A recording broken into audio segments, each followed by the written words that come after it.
Now, and you charge extra money for the use of these clocks. It's not like you're going out there and just putting them into your rigs. Right. And how many sets do you have now? I've got 4 sets of Four them. sets, and you just bought your fifth, or is that the fourth? That was the fourth fourth set. Yes. And I remember needing these a couple times for a couple clients, right. And they're always booked. Yeah, we're the only guys that have them, and I don't think anybody really sees like spending that kind of money on this stuff. But no, as I'm telling you, the improvement in audio quality and how fast all my converters lock to the master sample reference. We have racks of 20 or 30 separate audio converters running on a job. This is not including the 192s. These are outboard converters, and there's so many of them. It's really important that you have to have a super duper stable reference for these things to lock to, because otherwise one of them somewhere in the audio chain might snat or pop, and then they call us. We have to come down there, swap different converters around and get rid of the problem. And once we went over to the Antelope clocking, we never had a problem again. Unless there was a real problem inside the converter itself.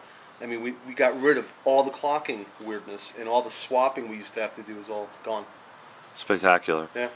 So tell me about some of the projects leading up to obviously the big one that the clocks were used extensively on, Avatar. What leading up to that? What are some of the other movies that they were that you said you were mentioning that they were used on? I've had that gear in service for.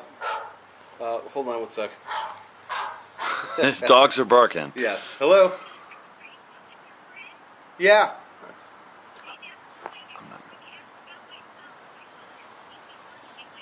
Okay. Bye. We'll cut it out. But anyway, the Antelope gear, I think, has been in service for about almost 18 months now. And every big job that we do, this stuff is on. From that Planet Earth movie to, of course, Avatar, that movie that won the Oscar for Best Score, Up, that was done with the gear. Pretty much every movie, I think, that's gone through the Fox scoring stage has had that gear on it, because the Trinity and the 10M box sit in the machine room with our Pro Tools gear, and that's how the stuff clocks. One of the things that I do is I run video out of the Trinity, and then I send it to the stage's house distribution, so I never reference any audio I/O, any audio converter. Video sync never touches anything. It's always sent out of the Trinity, and then I run the stage to whatever needs video sync separately. Any hang-ups there? Everything going smoothly? No, it works great. What it is I'm just creating like a star path, sort of a distribution back to the 10 megahertz reference. I'm changing the stage's reference from 59.94 hertz to 10 megahertz. Right. So that's the key to the whole thing, why it works the way it works. Amazing. So Avatar came along, and these guys really were they were pulling out all the stops for that movie. So you asked them to use it, or pressed them to kind of use it on the score and in the dubbing stages and sections of the movie that the clocks hadn't been used yet.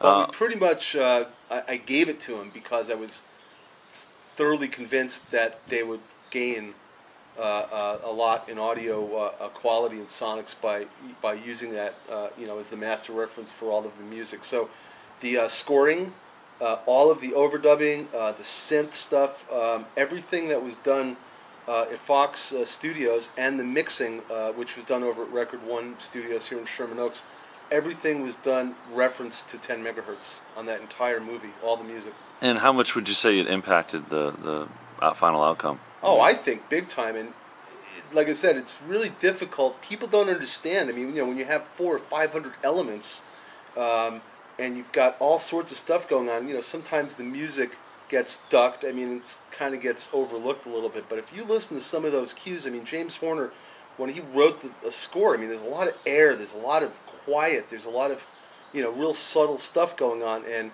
I heard some of it, and I think that all that stuff just pops right out at you, and that's really because of the gain I'm making in the noise floor and the distortion, because of the clocks. It's pretty amazing. Well, thanks for your time. We're lovely home. We're sitting up here in the Hollywood Hills with Paul Levy again, Advanced Audio Rentals, and any other closing comments for our viewers? The one thing I could say is, if you can afford to buy this gear and you care about audio quality, I mean, whether you're doing music or post or mastering or whatever it is, I mean, if it's that important to you, then there's no other way to go except with the Antelope gear. Thanks a lot, Paul.